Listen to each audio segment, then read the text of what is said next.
성도 여러분 안녕하세요. 11월 16일 목요일 아침 말씀 시간입니다. 오늘 함께 하실 하나님 말씀은 욥기 12장 1절에서 25절까지 말씀입니다. 그 가운데 12절과 13절 말씀을 봉독하여 드리겠습니다. 늙은 자에게는 지혜가 있고 장수하는 자에게는 명철이 있느니라. 지혜와 권능이 하나님께 있고 계략과 명철도 그에게 속하였나니. 아멘. 이해할 수 없는 사건 사고들이 넘쳐나는 세상에 우리는 살고 있습니다. 최근 선교에 헌신적이셨던 한국의 어느 병원장님이 한 선교지에서 사역 도중 갑작스러운 심장마비로 소천하시는 일이 있었습니다. 평소 가난하고 소외된 이들의 벗이요 후원자로 의료 사역에 열정을 다하셨던 분이셨기에, 그래서 많은 사람들에게 존경받던 분이셨기에 고인의 소천 소식은 많은 사람들의 마음에 눈물과 아쉬움 그리고 그리움을 남깁니다. 그 병원장님처럼 존경받고 사랑받는 분들의 갑작스러운 소천 소식은 주변 사람들의 마음에 이와 같은 질문을 던집니다. 왜 하나님은 이런 좋은 분들을 그리도 급히 데려가시는가? 그러나 납득할 만한 이유를 우리가 알 수 없기 때문에 그 의문은 우리 마음에 풀리지 않은 채 오랜 시간 남습니다. 그럼에도 불구하고 분명한 사실 한 가지는 선한 사람들이 당하는 갑작스러운 고난이나 죽음 역시 하나님이 하신다는 것입니다. 우리의 손이 닿을 수 없는 하나님의 영역에서 우리로서는 도저히 이해할 수 없는 심오한 하나님의 뜻을 따라 하나님의 주권 아래에서 그 일들이 일어난다는 말입니다. 까닭에 하나님께서 왜 우리가 사랑하는 사람들을 그렇게 불러가실 수밖에 없었는지 그 원인을 따져보고 그 결과를 판단해보고자 해도 우리는 답을 얻을 수 없습니다. 설령 남다른 지혜를 가진 사람이 하나님의 뜻은 이것이다 라고 말해도 그 말이 정확하다 단정할 수는 없습니다. 천재적인 지혜를 가진 사람이라 해도 자기의 힘으로 하나님의 고유 영역 안으로 뛰어넘어가서 하나님의 뜻을 알아낼 재간은 없기 때문입니다. 이 사실을 몰라서였을까? 무시해서였을까? 욥의 친구 소발이 나섰습니다. 욥에게 고난을 주신 하나님의 뜻이 이렇다 하며 소발은 다음과 같이 설교했습니다. 너의 손에 죄악이 있거든 멀리 버리라. 그리하면 곧 내 환난을 잊을 것이라. 우리가 어제 살폈던 11장 본문 14절과 16절의 기록이었습니다. 소발의 눈에 욥은 회개를 촉구하는 친구들의 말은 듣지 않고 오히려 많은 말로 자신에게는 죄가 없다고 변명하는 모습으로 밖에는 보이지 않았습니다. 그런 욥의 자세에 답답함을 느끼며 소발은 욥에게 죄인을 엄벌하시는 하나님의 주권에 순종하고 회개하기를 촉구했습니다. 그러자 욥은 소발의 말에 격분하며 이같이 대답했습니다. 오늘 본문 1절과 2절입니다. 너희만 참 백성이로구나. 너희가 죽으면 지혜도 죽겠구나. 나도 너희같이 생각이 있어 너희만 못하지 아니하니 그 같은 일을 누가 알지 못하겠느냐. 죄인에게 벌을 주시고 의인에게 상을 주시는 하나님의 주권을 이해 못할 욥이었겠습니까? 욥도 그 사실을 잘 알고 있었습니다. 하지만 욥에게 벌어지는 현실의 고난은 그런 인과응보식에 하나님의 주권으로 이해할 수는 없는 노릇 아니겠습니까? 4절의 기록처럼 평소 욥은 하나님께 부름을 받아 기도를 하면 응답받는 의롭고 온전한 자였습니다. 그러나 현실은 이웃에게 웃음거리였고 친구들에게조차 조롱거리였습니다. 이런 결과만 보고 욥이 하나님께 죄를 범하였기에 하나님이 이런 재앙을 욥에게 내리셨다고 단정한다면 하나님 앞에 죄를 범하지 않았던 욥이 그 말을 받아들일 수 있겠습니까? 하나님께 징계를 받아야 할 사람이 있다면 오히려 하나님의 숨은 뜻도 모른 채 하나님의 이름을 도용하며 욥을 비판하고 있는 친구들이 아니겠습니까? 욥의 말입니다. 6절입니다. 강도의 장막은 형통하고 하나님을 진노하게 하는 자는 평안하니 하나님이 그의 손에 후히 주심이라. 그들이 하나님께 혼나는 것이 아니라 오히려 형통하고 평안하니 인과 응보식의 하나님의 주권이 늘 언제나 하나님의 뜻이라고 말할 수 없는 상황이 된 것입니다.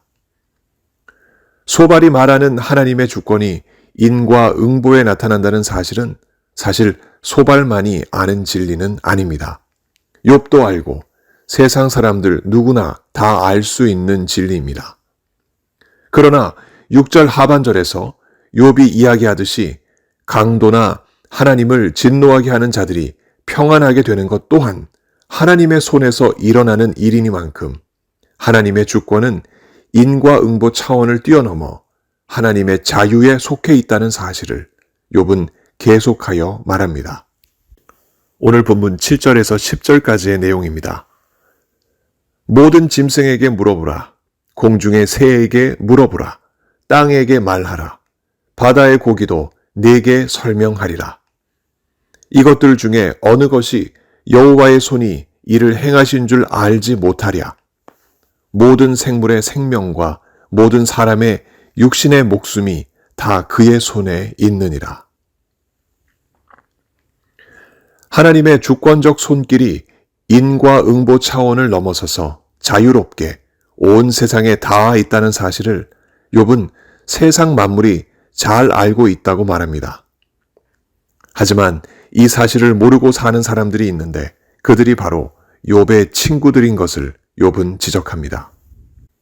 11절과 12절의 내용입니다. 입이 음식의 맛을 구별함 같이 귀가 말을 분간하지 아니하느냐. 늙은 자에게는 지혜가 있고 장수하는 자에게는 명철이 있느니라. 콩국수를 생각해 봅시다. 콩국수는 짭짤해야 할까요? 아니면 달달해야 할까요? 어떤 이는 콩국수에 소금을 넣어 먹고 어떤 이는 콩국수에 설탕을 넣어 먹습니다. 소금을 넣든 설탕을 넣든 이는 먹는 자의 자유에 달려 있습니다. 그러나 누군가가 콩국수는 무조건 짭짤해야 한다거나 반면에 달달해야 한다면 누가 그 주장에 옳다 할 수 있겠습니까? 그저 억지일 뿐입니다. 먹는 사람의 입맛에 따라 결정되는 게 당연하기 때문입니다. 욥은 늙은 자에게 지혜가 있고 장수하는 자에게는 명철이 있다 말합니다. 그 지혜와 명철은 다분히 오랜 시간 쌓여온 남다른 지식과 경험이 만들어낸 결정체가 틀림없습니다. 소발을 비롯한 욥의 친구들은 모두 그런 결정체를 가지고 있고 그 지혜와 명철로 욥에게 다가섰습니다. 그러나 그들의 지혜와 명철은 마치 콩국수의 맛은 짭짤해야 제맛이다 하는 식입니다. 그 짠맛이야말로 바뀔 수 없는 콩국수를 최초로 만든 자가 결정한 맛의 결정체라는 식입니다. 하지만 욥은 그런 친구들의 말에 반대합니다. 말하자면 콩국수에 필요한 모든 재료를 창조하신 하나님이 만일 콩국수를 드신다면 하나님의 뜻대로 자유롭게 짭짤하게도 드실 수도 있고 얼마든지 달달하게도 드실 수 있다는 식입니다. 다음과 같이 욥은 주장합니다. 오늘 본문 13절에서 16절의 내용입니다. 지혜와 권능이 하나님께 있고 계략과 명철도 그에게 속하였나니 그가 허르신즉 다시 세울 수 없고 사람을 가두신즉 놓아주지 못하느니라. 그가 물을 막으신즉 곧 마르고 물을 보내신즉 곧 땅을 뒤집나니 능력과 지혜가 그에게 있고 속은 자와 속이는 자가 다 그에게 속하였으므로.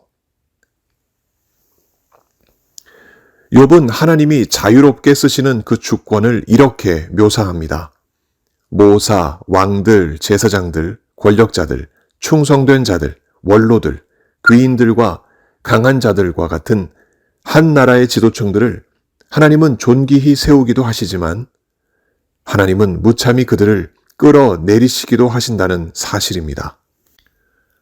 한 나라뿐만 아니라 온 세상의 민족들도 하나님께서는 그들을 커지고 퍼지게도 하시지만 하나님은 또 그들을 멸하시고 끌려가게도 하신다는 사실입니다. 이뿐만이 아닙니다. 하나님께서는 특별히 어떠한 사람들을 선택하셔서 그들을 만민의 우두머리로 삼으시고 그들에게 총명을 주셨지만 그러나 하나님의 마음대로 그 총명을 빼앗으셔서 그들을 길 없는 거친들에 방황하게도 하시고 빛 없이 캄캄한 데를 더듬게도 하시며 취한 사람처럼 비틀거리게도 만드시는 분이십니다. 하나님의 주권에는 인과응보적인 면만 아니라 이렇듯 자유함이 있다는 사실을 욥은 소발에게 강조하고 있습니다. 욥이 고난받는 현실을 두고 마치 이를 욥이 저지른 죄악의 결과일 것이라 생각하고 인과응보하시는 하나님의 주권적인 벌이라 의심하는 소발의 말에 욥은 몹시도 괴로워했습니다. 하나님 앞에 의롭고 온전하게 살아왔던 자신을 하나님 앞에서 어긋나게 살아오다 벌받은 사람으로 치부하는 소발의 말에 욥은 서운했던 것입니다. 그러나 그 고통을 품고서도 자신에게 찾아온 고난이 하나님의 자유로운 주권에 속한다는 사실을 받아들이며 이 지혜를 친구들에게 가르치는 욥의 모습을 우리는 본문에서 봅니다. 이 점을 우리는 주목해야 하겠습니다. 우리 각자가 알 수 없는 고난 중에 있다면, 혹은 우리 이웃이 알 수 없는 고난 중에 있다면, 우리는 무엇보다도 하나님의 자유로운 주권에 눈을 떠야 하겠습니다. 함부로 고난의 원인을 규명하려 들지 말고, 또 말로 상처 주지 말고, 자유로운 하나님의 주권을 인정하며 예수님의 새 계명을 따라 그분들을 조건 없이 따스하게 사랑해야 하겠습니다. 예수님께서 하신 그 말씀, 너희가 서로 사랑하면 이로써 모든 사람이 너희가 내 제자인 줄 알리라. 이 말씀이 우리 모두에게 진정한 위로요, 용기와 소망이 될 것입니다. 오늘도 하나님의 주권을 인정하며 그 하나님의 크신 은혜 속에 승리하며 살아가시는 귀한 성도님들 되시길 예수님 이름으로 간절히 축원합니다. 함께 기도하시겠습니다.